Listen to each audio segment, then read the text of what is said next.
ಆಗ್ಬಿಡುತ್ತೆ, ಚಿತ್ತ ಆಗುತ್ತೆ. ಅದಕ್ಕೋಸ್ಕರ ಕುಂಕುಮ ಹಚ್ಚಲ್ಲ. ಏನ್ರಿ 5 ಸಲ ನಮಾಜ್ ಮಾಡ್ಬೇಕಾದ್ರೆ ಹಣೆ ಬರ್ಕೊಳ್ತೀರ ನೆಲಕ್ಕೆ, ಅವಾಗ ಚಿತ್ತಾರ.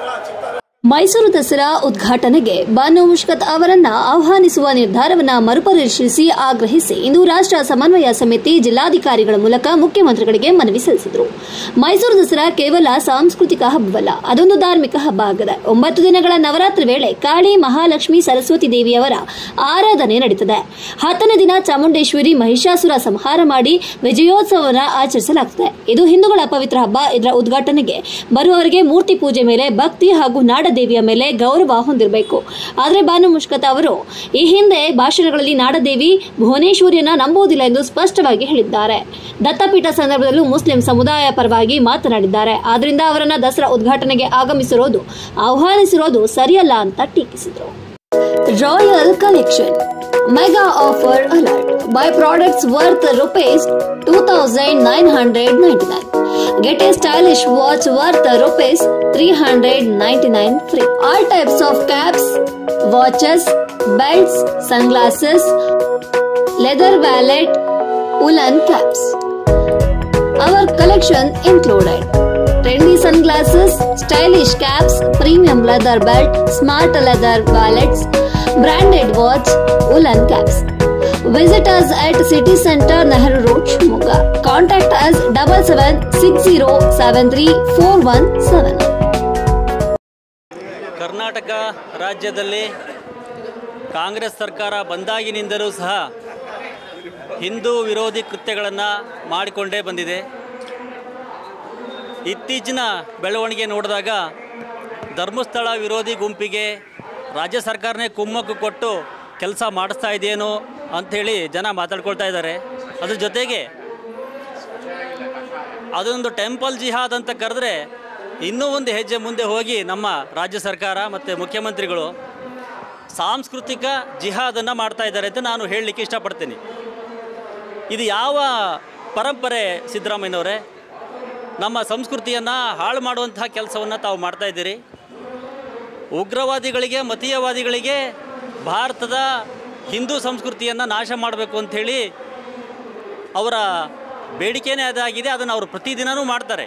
ಆದರೆ ನೀವು ಯಾಕೆ ಮತಾಂಧರ ಹಿಡಿತದಲ್ಲಿ ಒಳಗಾಗಿದ್ದೀರಿ? ಮತಾಂಧರ ಹಿಡಿತದಲ್ಲಿ ಇಟ್ಕೊಂಡು ನೀವು ಈ ಕೆಲಸಗಳನ್ನು ಮಾಡ್ತಾ ಇದ್ದೀರಿ ಅಂತೇಳಿ ನಾನು ಆರೋಪ ಮಾಡಲೇಬೇಕಾಗಿದೆ. ಯಾರು ಹಿಂದೂ ಧರ್ಮದ ಬಗ್ಗೆ, ದೇವರ ಪೂಜೆಯ ಬಗ್ಗೆ ನಂಬಿಕೆ ಇಲ್ಲದಂಥ ವ್ಯಕ್ತಿಗಳನ್ನು ತಂದು ತಾವು ನಮ್ಮ ಮೇಲೆ ಒತ್ತಾಯಪೂರ್ವಕವಾಗಿ ಹೇರಿಕೆಯನ್ನು ಮಾಡ್ತಾ ಇದ್ದೀರಿ.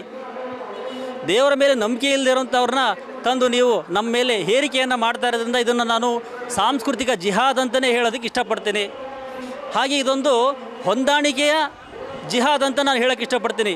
ಯಾವುದೇ ಮುಸ್ಲಿಂ ವ್ಯಕ್ತಿ ಆ ಇಸ್ಲಾಮಿನ ಪದ್ಧತಿಯ ವಿರೋಧ ಮಾಡಿದರೆ ಅವರ ವಿರುದ್ಧ ಫತ್ವಾ ಹೊರಡಿಸ್ತಾರೆ. ಆದರೆ ಬಾನು ಮುಷ್ತಾಕ್ ಅವರ ವಿರುದ್ಧ ನಾವು ಯಾವುದೇ ಫತ್ವಾ ಹೊರಡಿಸೋದಿಲ್ಲ ಅಂತ ಹೇಳ್ತಾ ಇದ್ದಾರೆ. ಇದೆಲ್ಲ ಅಡ್ಜಸ್ಟ್ಮೆಂಟ್ ಜಿಹಾದ್ ಅಲ್ವಾ ಇದು? ನೀವು ಹೊಂದಾಣಿಕೆ ಮಾಡಿಕೊಂಡು ಈ ಜಿಹಾದನ್ನು ಪ್ರಿಪೇರ್ ಮಾಡಿ ಮಾಡ್ತಾಯಿದ್ದೀರಿ, ಟೂಲ್ ಕಿಟ್ ಇಟ್ಕೊಂಡು ಮಾಡ್ತಾಯಿದ್ದೀರಿ. ನೀವು ಹೀಗೆ ಮಾಡಿ, ನಾನು ಹೀಗೆ ಮಾಡ್ತೀನಿ ಅಂತೇಳಿ. ಆದ್ದರಿಂದ ಇದನ್ನು ನಾನು ಸಾಂಸ್ಕೃತಿಕ ಜಿಹಾದ್ ಅಂತೇಳಿ ಕರೆಯೋಕ್ಕೆ ಇಷ್ಟಪಡ್ತೀನಿ.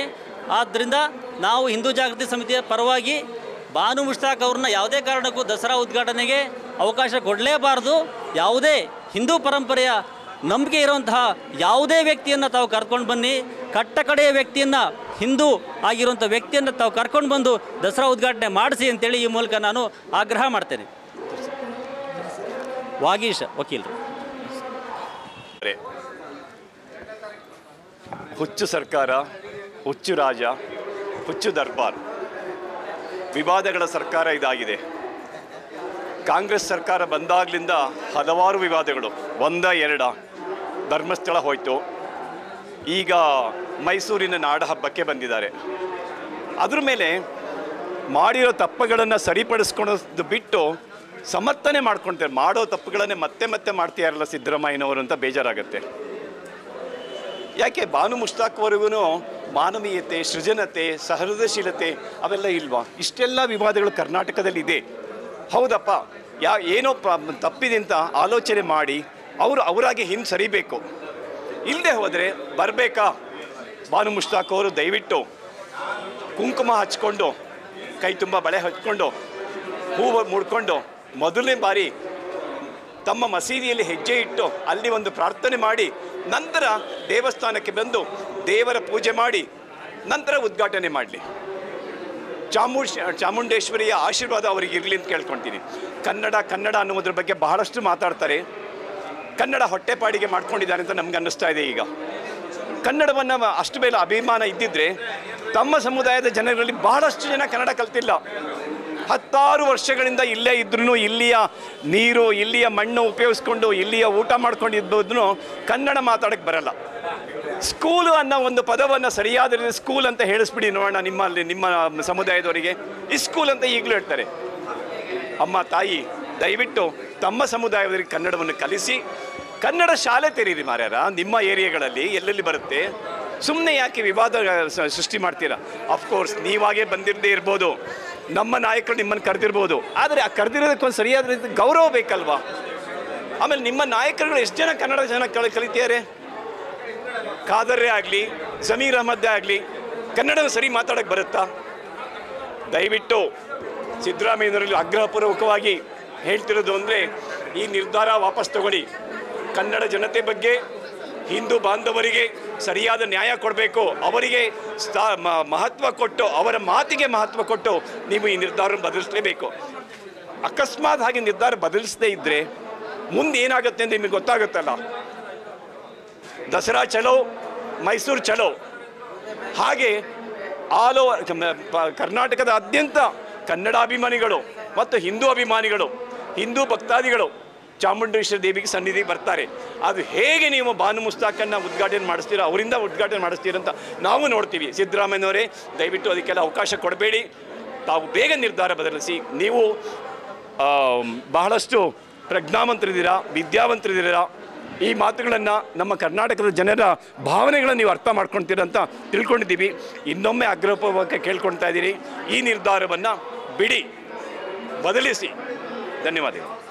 ಮುಂದಿನ ಚುನಾವಣೆಯಲ್ಲಿ ಎಲ್ಲರೂ ಬರೀ ಮಸೀದಿ ಹತ್ರ ಹೋಗ್ಬಿಟ್ಟು, ಮದರಸಾ ಹತ್ರ ಹೋಗ್ಬಿಟ್ಟು ಓಟ್ ಕೇಳ್ತಾರ. ಬೇರೆ ದೇವಸ್ಥಾನ ಹತ್ರ ಬರಲ್ಲ, ಮಂದಿರಗಳ ಹತ್ರ ಬರಲ್ಲ, ಧರ್ಮಕ್ಷೇತ್ರಗಳ ಹತ್ರ ಬರಲ್ಲ. ಹಾಗಾದ್ರೆ ಇದನ್ನ ಬೇರೆ ಸಾಹಿತಿಗಳು, ತುಂಬ ಪ್ರಭಾವಿಗಳು ದೇಶಕ್ಕಾಗಿ, ಧರ್ಮಕ್ಕಾಗಿ, ನಾಡಿಗಾಗಿ ಹೋರಾಟ ಮಾಡಿದ್ದಾರೆ. ದಯಮಾಡಿ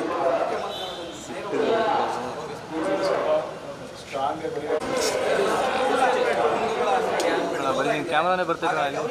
ಎಷ್ಟು ಇದರಲ್ಲಿ ಸ್ವಲ್ಪ ಝೂಮ್ ಮಾಡೋದು.